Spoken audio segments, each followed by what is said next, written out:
জীবনের একটি ভুল সিদ্ধান্ত সবকিছু বদলে দিতে পারে।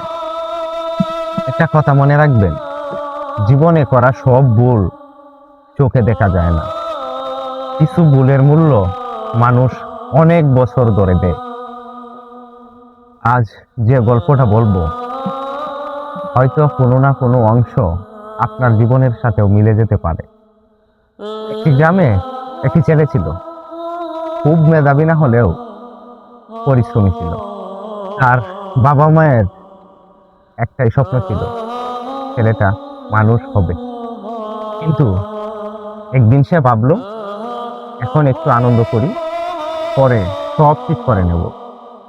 ভালো বন্ধুদের ছেড়ে এমন কিছু মানুষের সাথে চলাফেরা শুরু করলো যারা শুধু সময় নষ্ট করত। দিন গেল, মাস গেল, বছরও চলে গেল। একদিন সকালে ঘুম থেকে উঠে সে বুঝলো তার বয়স বেড়েছে, কিন্তু স্বপ্নগুলো ঠিক আগের জায়গাতেই পড়ে আছে। যাদের সঙ্গে সময় নষ্ট করেছিল তারা কেউই তার পাশে নাই। কেউ চাকরি করছে, কেউ ব্যবসা করছে, কেউ বা আবার সংসার নিয়ে ব্যস্ত। আর সে ভাবছে, যদি সেদিন সেই ভুল সিদ্ধান্তটা না নিতাম। সে তখন বুঝলো, জীবনের সবচেয়ে বড় ক্ষতি টাকা হারানো নয়, জীবনের সবচেয়ে বড় ক্ষতি হলো সময় হারানো। হারানো টাকা ফিরে আসতে পারে, কিন্তু হারানো সময় আর ফিরে আসবে না।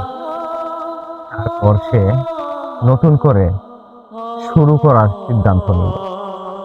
শুরুটা কঠিন ছিল, অনেকেই হাসাহাসিও করলো, কেউ বলল এখন আর কিচ্ছু হবে না।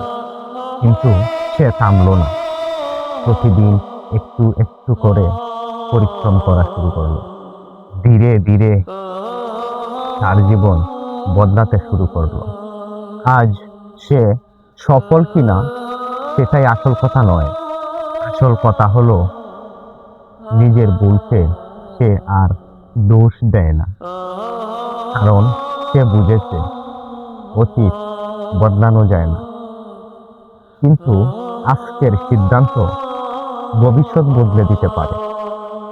আপনিও যদি মনে করেন জীবনে কোনো ভুল সিদ্ধান্ত নিয়েছেন, তাহলে নিজেকে শেষ ভেবে বসে থাকবেন না। আজ থেকেই একটা ভালো সিদ্ধান্ত নিন। হয়তো এটাই আপনার জীবনে নতুন শুরু হবে।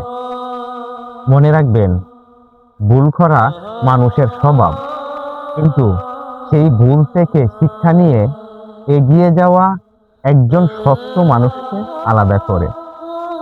আপনি যদি এখন পর্যন্ত শুনে থাকেন, তাহলে কমেন্টে শুধু একটি শব্দ লিখুন, আলহামদুলিল্লাহ। আর যদি মনে হয় এই গল্পটি কারো জীবন বদলাতে পারে, তাহলে তার সঙ্গে অবশ্যই শেয়ার করুন। ধন্যবাদ।